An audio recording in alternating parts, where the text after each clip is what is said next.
Hola, bienvenidos a tu clase de química.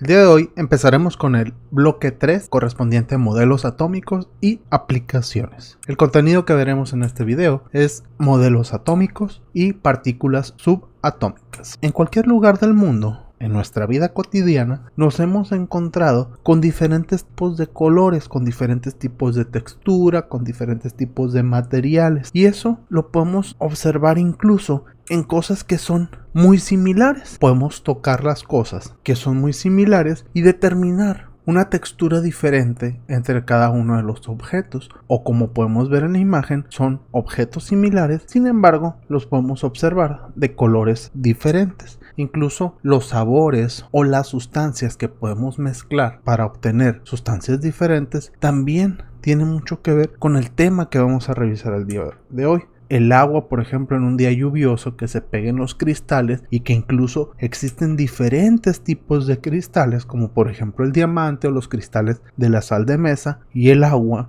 que así como se pegaban los cristales en un día lluvioso, nos ayuda en esta ocasión a apagar un fuego. Y todo esto se relaciona con los materiales de los que está hecho cada una de las sustancias que podemos observar y que podemos analizar. No todo lo que brilla es oro. Refrán popular. Estás en Ciencia y Educación. Comenzamos.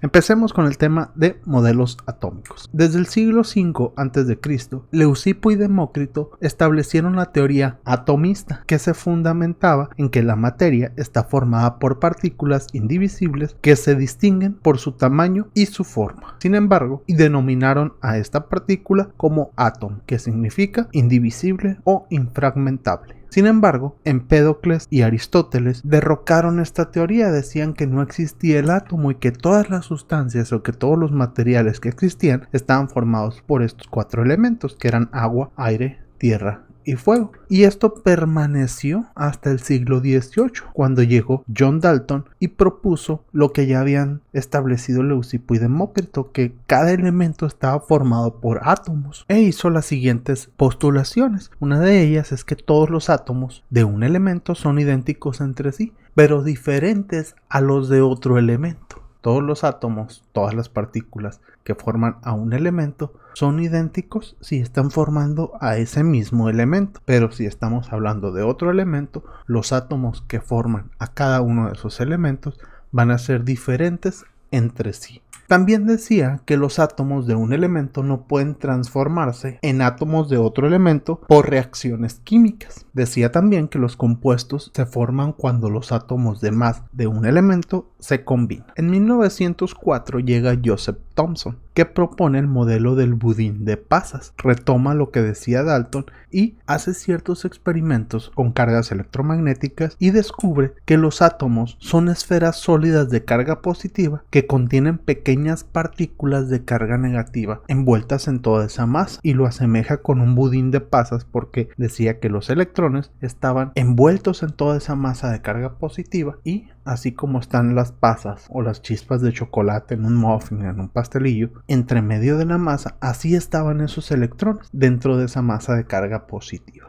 En 1911 llega Ernest Rutherford con su modelo del sistema planetario, el cual estableció mediante un experimento donde con partículas cargadas positivamente irradiadas sobre una lámina de oro y teniendo un detector de esas partículas alrededor de esa lámina de oro, podía identificar cuando las partículas que irradiaban rebotaban sobre esa lámina, atravesaban sin obtener ningún cambio en su dirección o se desviaban, y esto lo llevó a deducir que en el centro del átomo estaban las partículas cargadas positivamente, a las cuales denominó protones. Decía que se encontraban en el centro, en una masa muy pequeña, porque muy pocas de las partículas que él hacía incidir en esa lámina de oro rebotaban. La mayoría pasaban sin obtener ningún cambio en su dirección, y eso se debía a que la mayor parte del átomo era espacio vacío, y girando en ese espacio vacío se encontraban los electrones, es decir,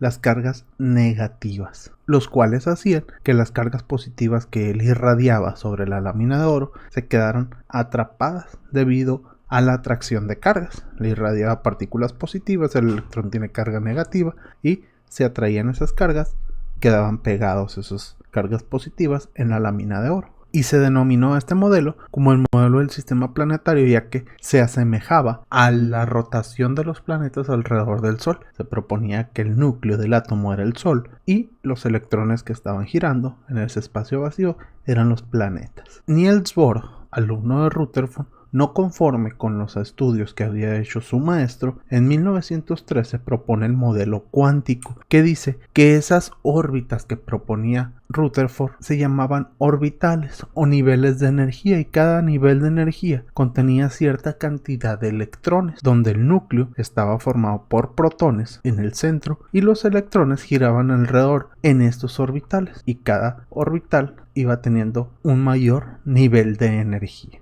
En 1924, Arnold Sommerfeld completa el modelo de Bohr, diciendo que esos orbitales eran de forma elíptica y no circular, lo cual le daba un giro total al modelo de Bohr, ya que proponía que niveles de menor energía estuvieran abarcando orbitales de mayor energía. Y también proponía la presencia de subniveles dentro de cada nivel, donde estaban acomodados los electrones en cantidades iguales. En 1926, Erwin Schrödinger se empieza a cuestionar sobre en qué parte de ese espacio vacío se encontraban girando esos electrones, y definió a esas partes donde se encontraban girando los electrones como zonas de densidad o regiones de probabilidad de encontrar ese átomo, y decía que la densidad electrónica u orbitales era nada más que un espacio donde existía la probabilidad de encontrar a esos electrones, sin embargo no era probable, y lo relacionó e hizo una analogía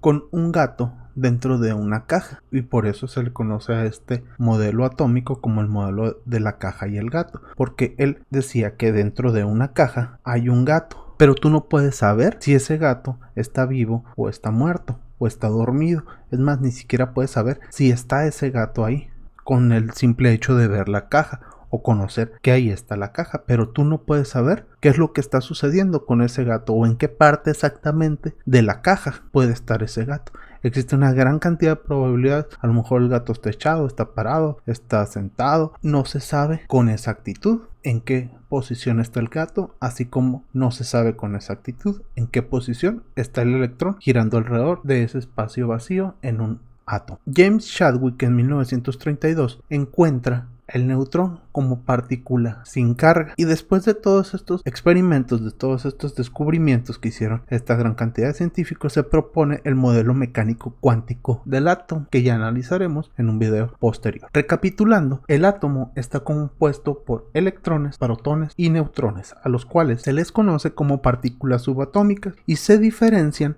por sus masas y sus cargas eléctricas.